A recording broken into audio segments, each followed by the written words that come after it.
Hindi ko na babanggit yung kanyang pangalan. Ano po masasabi natin sa tao?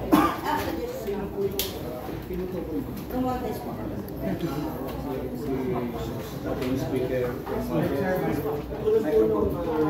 Katulad po nung sinabi namin kanina, hindi po kami naniniwala na dapat merong ICI because sa amin pong paningin, sa amin pong pananaw, ang ICI po ay unconstitutional.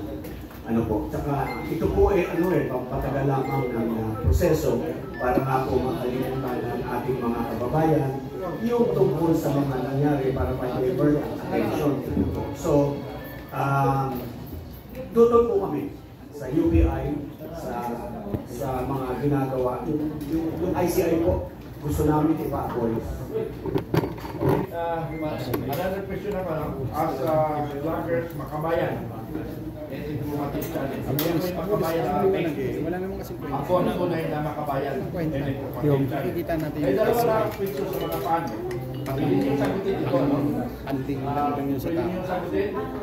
Kasi naguguluhan kasi ako eh. Naguguluhan ako, ang Pilipino, magulo ang kaisipan. Hindi magulo ang Pilipinas ha, magulo ang kaisipan natin. Ang tanong ko lang dalawang tanong ko, para mag-unite ang Pilipino. Para mag-unite, hindi magkahiwalay. Kasi ang Pilipino, ang ibang Pilipino, hindi nila nakikita ang problema ng bansa. Ang tanong ko ngayon, may corruption ba kung nagagawa ang nangyayari ngayon? At may problema ba ang bansa natin? Gusto kong ipaliwanag niyo sa taong bayan, may problema ba? O wala? Napakalaki po ng problema ng ating bansa. Yan ang sagot sa walang tanong. Ano yung pangalawa? May corruption natin. Okay. Napakalaki ng corruption. Ang corruption ay nasa sukat, measurable po yun. At usually measurable in pesos, sometimes in dollars, sometimes in gold. Pag sinukat natin yung corruption, makikita natin kung enumerate natin from biggest to smallest. Obvious kung sino yung number 1, obvious kung sino yung nasa top 10, obvious kung sino yung nasa top 100. Unahin natin yung mga yun.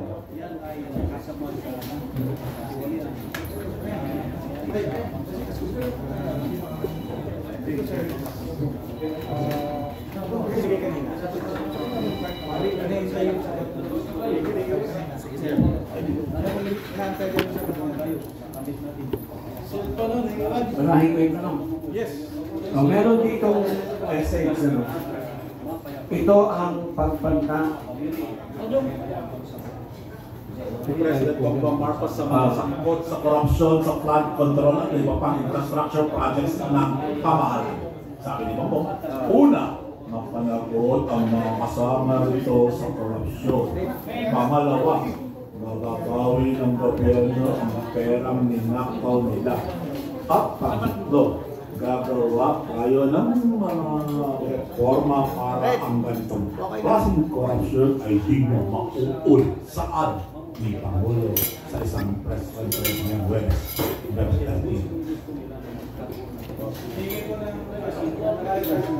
Anong tanong? Hindi pa pa. With due respect to President Ferdinand Romualdez Marcos, napaka-basic ng tanong niya at napaka-basic din ng sagot. Just do it! Pakita niyo yung, bigyan niyo kami ng tangible result. Okay, we want big names. We want big names arrested, we want big names prosecuted, and we want big names in jail. Huwag po yung puro salita, puro promises.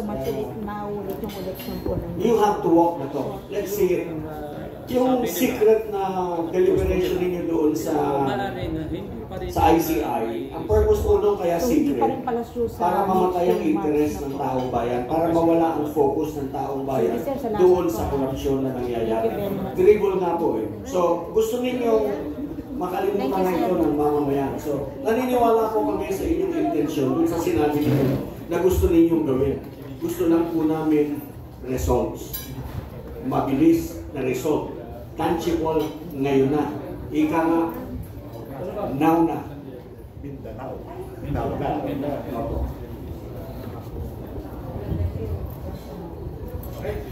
Okay na po. Last question daw. For vloggers, question. Then, question pa? Nabasa po kasi namin sa mga live stream ko.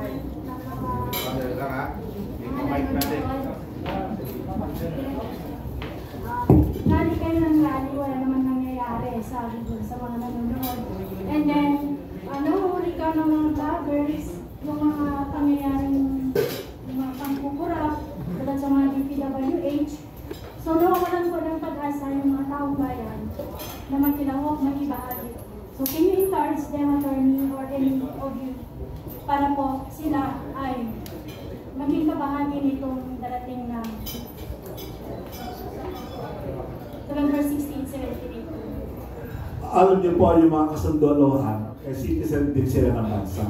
Noong year 2001, noong nag-withdrawal ng support si Angelo Tomas Reyes, yung dating protector of the people, ang sinabi niya, bago siya nanawagan ng withdrawal ng support, nagkonsulta muna siya sa at least 130,000 na kasundalohan.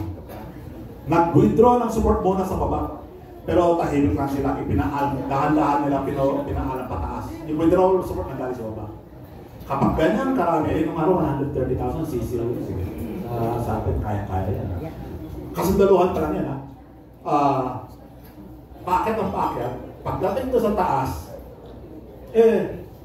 baka sabihin na ng protector of the people natin, yun ang sinabi ng nasa baba. So that's a very non-violent way of doing things, and that is within the bounds of the Constitution. Hindi po yung kudita. Yung nagsalita withdrawal support kung yung protector of the people lang nagsabi nun. Wala siya nilalabag na batas. Nasa loob siya ng sarili ng batas.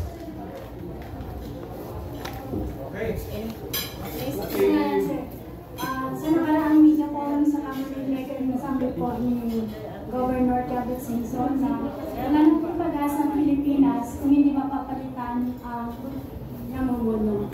Ano po yung point niyo po, sir? May pag-asa pa po ba ang Pilipinas? Meron, ang ganda ng spiritual advice na binigay ng interfaith natin Magsimula mo na tayo sa loob. Sila magdi-discuss na mas malalim na. Yung siguro sasagutin yan, meron, may pag-asa tayo. Umatin kayo sa 16, 17, 18. Matitikman niya yung resulta ng ipurutas ng ating pinaglalaban. Thank you. Okay, thank you so much. Attorney, salamat po. For interview kay General at kay spokesperson natin, Attorney Andy, ano na lang. May mga follow-up question. Okay na tayo? Okay. Salamat po. Kain po na tayo.